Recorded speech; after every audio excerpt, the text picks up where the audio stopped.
Ibinunyat ni OG Alcacid at pag-amin nito na wala pa ring kasiguraduhan kung hanggang kailan magpapatuloy ang kanyang pagiging bahagi ng It's Showtime.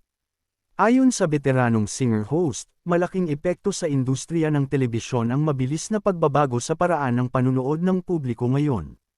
Sa ginanap na MediaCon para sa kanyang Daddy Okay, a Father's Day concert, ibinahagi ni OG na unti-unti nang nagbabago ang landscape ng entertainment dahil mas marami ng manunood ang mas pinipiling tumutok sa YouTube, streaming platforms, at iba pang digital content kaysa sa tradisyonal na telebisyon.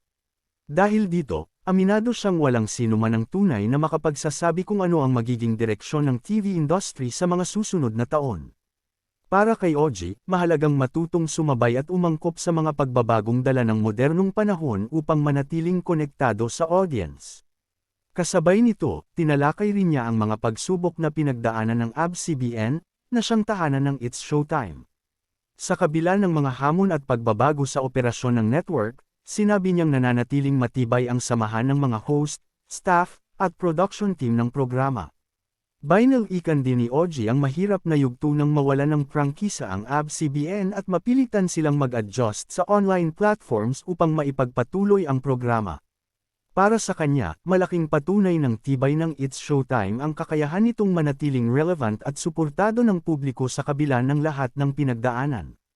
Hindi rin umano niya inakalang darating ang panahon na mapapanood muli ang kanilang programa sa GMA Network.